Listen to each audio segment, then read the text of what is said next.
Putaran terakhir kita lihat. Aduh, nggak mau. 7.176.000 dalam spin gratis. Oke lah. Jadi sepertinya ya guys ya.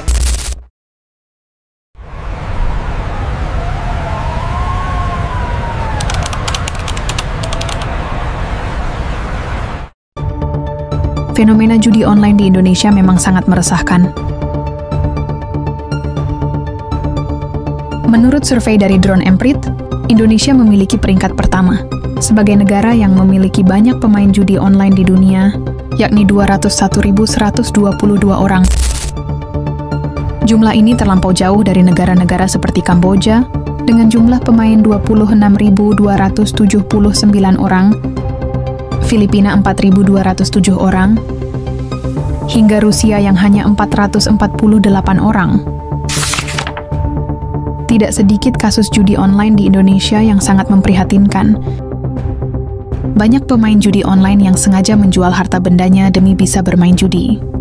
Hingga akhirnya semua harta benda melayang, rumah tangga hancur, bahkan sampai ada yang nekat mengakhiri hidup. Lalu apakah yang membuat kasus dan pemain judi online di Indonesia semakin bertambah? Kami berhasil mewawancarai salah satu pemain judi online yang sudah bermain dari tahun 2020. Ya, awal mula dulu saya main slot itu tahun 2020, itu waktu zaman COVID. Ya, setelah kita kenal slot itu kita banyak berhutang ya, jadi punya ke temen, punya ke bank, kita pinjam sana pinjam sini supaya kita ada duit buat main.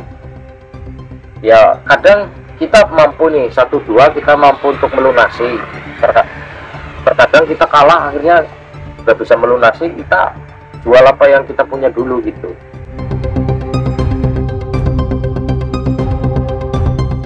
Sebenarnya kita tahu kita main itu disetting sama bandar di sana ya, cuman ya namanya kita nyari peruntungan, siapa tahu hari ini kita menang gitu. Kalau kita menang kita buat tutup utang, kita menang kita buat usaha segala macem, tapi ya itu tadi susah karena menang di awal doang. Emang kita jalan, setelah jalan ini pasti kalah itu doang.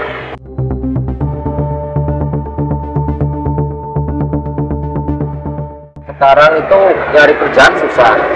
Sekarang nyari kerja persyaratan harus berpengalaman, harus S1 segala macam, berpenampilan menarik.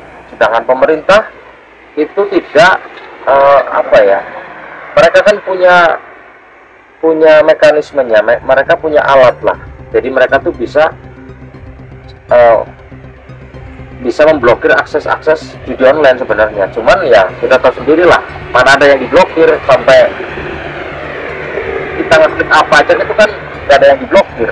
Situs judi di Indonesia itu lost, nggak ada yang sama sekali diblokir. Akhirnya masyarakat yang kena imbasnya kayak gini. Ya pelajaran yang bisa kita petik itu, janganlah kalian main slot gitu. Kalau kalian butuh duit, ya mending kalian usaha, kalian dagang, atau kalian pergi ke luar negeri atau apa, daripada kalian mengandalkan judi slot. Itu emang nggak ada faedahnya lah, percuma. Nanti kalian sendirilah yang akan rugi di kemudian hari. Dari keterangan narasumber, dapat disimpulkan bahwa meningkatnya kasus judi online di Indonesia justru karena himpitan ekonomi.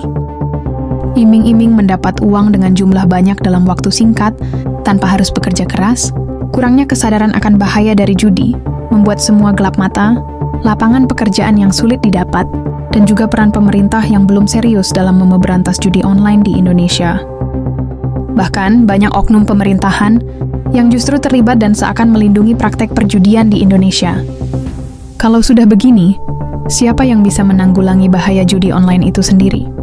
Tentunya hanya diri kita sendiri. Yakinkan mindset kita bahwa judi tidak akan membuat kita kaya, justru hanya akan membuat hidup kita hancur. Lakukan banyak kegiatan positif dan hindari lingkungan yang dapat menjerumuskan kita ke dalam lingkaran perjudian. Ingat Ingat, kemenangan terbesar ialah berhenti bermain. Tidak ada kata terlambat.